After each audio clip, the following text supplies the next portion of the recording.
For more, let's bring in Bill Baruch. He's the president of Blue Line Futures, and he joins us now. I guess break it all down for us here, Bill. How is this all affecting metals? Well, if you have the Chinese yuan losing value against the U.S. dollar, and we're looking at metals being priced in dollars, that's a direct impact right there. But then you got to ask yourself, why is the Chinese yuan losing value against the dollar? And it's because there's a lack of economic activity. And if you look back at 2 weeks ago, there was new loan activity came in much lower than expected, something like 679 billion yuan. Relative to a 1.1 trillion yuan expectation. So almost half as much activity there. And then following that on the Sunday night, last Sunday, there was just a really, really poor slate of economic data, fixed asset investment, industrial production, and all of these are indicators that China is slowing down. Goldman Sachs came on the heels of that and reduced their GDP estimates for China as well. But ultimately, they've cut their loan prime rate.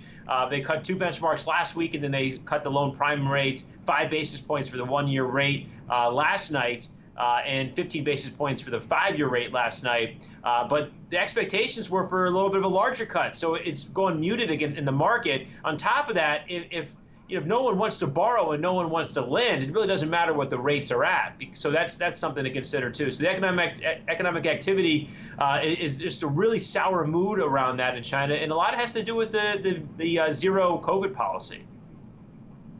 We were just talking to the last guest about the drought China's also facing. Are there more headwinds still expected when we think about China's overall economy?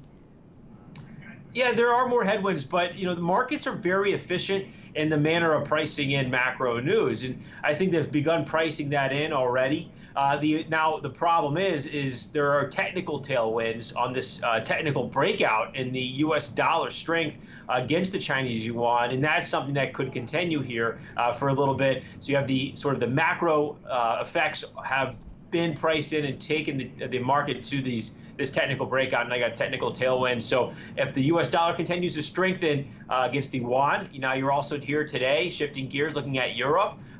The euro is well decisively below par against the U.S. dollar here today. So this is a broad strength in the U.S. dollar against other global currencies, and that's pressuring risk assets.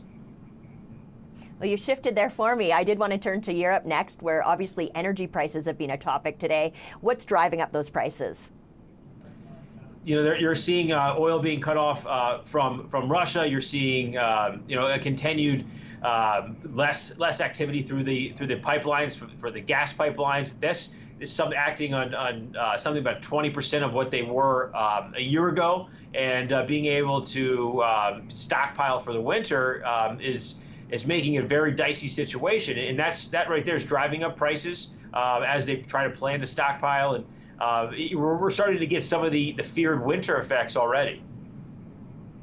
Yeah, fear of winter, and of course Germany's Chancellor Olaf Scholz is visiting Canada right now, looking for some of those solutions to Germany's energy crisis. Do you think there's going to be any way that Canada is going to be able to help in much of a way that will do anything? Well, listen, they're trying to stick a Band-Aid over a big flesh wound that began years ago, and it's the underinvestment and their own power. I mean, they set themselves. They made this bet years ago.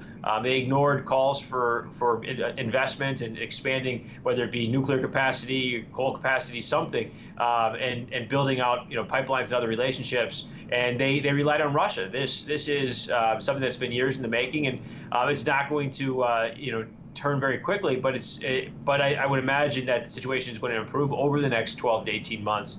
Right now it's making towards a like I said, very dicey situation this winter. Yeah, and I guess it really depends on how bad this winter actually gets in Europe as well. And of course, we need to talk about oil. There's so much going on right now, but what do you expect from that Iran nuclear deal that we are hearing from Iran is being delayed, procrastinated on? Yeah, we've seen a big whipsaw here today. There's some talks coming up early this morning some notes saying that there could be a deal imminent, and then you also heard some comments from Iran over the weekend saying that the U.S. is slowing a potential deal. Then what really drove oil lower, I believe, this morning really wasn't a news event so much, but it was the fact that Iran is saying they can boost their oil output in the wake of a deal. They're preparing for that, and I also think crude oil just kind of failed at the 21-day moving average again this morning. It's been struggling on that for a couple months now. But if you look at the market now, you're seeing what is, before I started here, a steady rebound, and that's on comments out of OPEC that because of the disconnection in the futures and the physical market, that they may have to reduce their output. Essentially, you're seeing the U.S. unload its strategic reserves in order to suppress prices. At the same time, you're seeing OPEC, they're trying to ramp up production, although they're still at 500% over compliance. Some 2 million plus barrels below where they should be, and some data that showed this morning. And they're stretched. They're stretched at their capacity right now.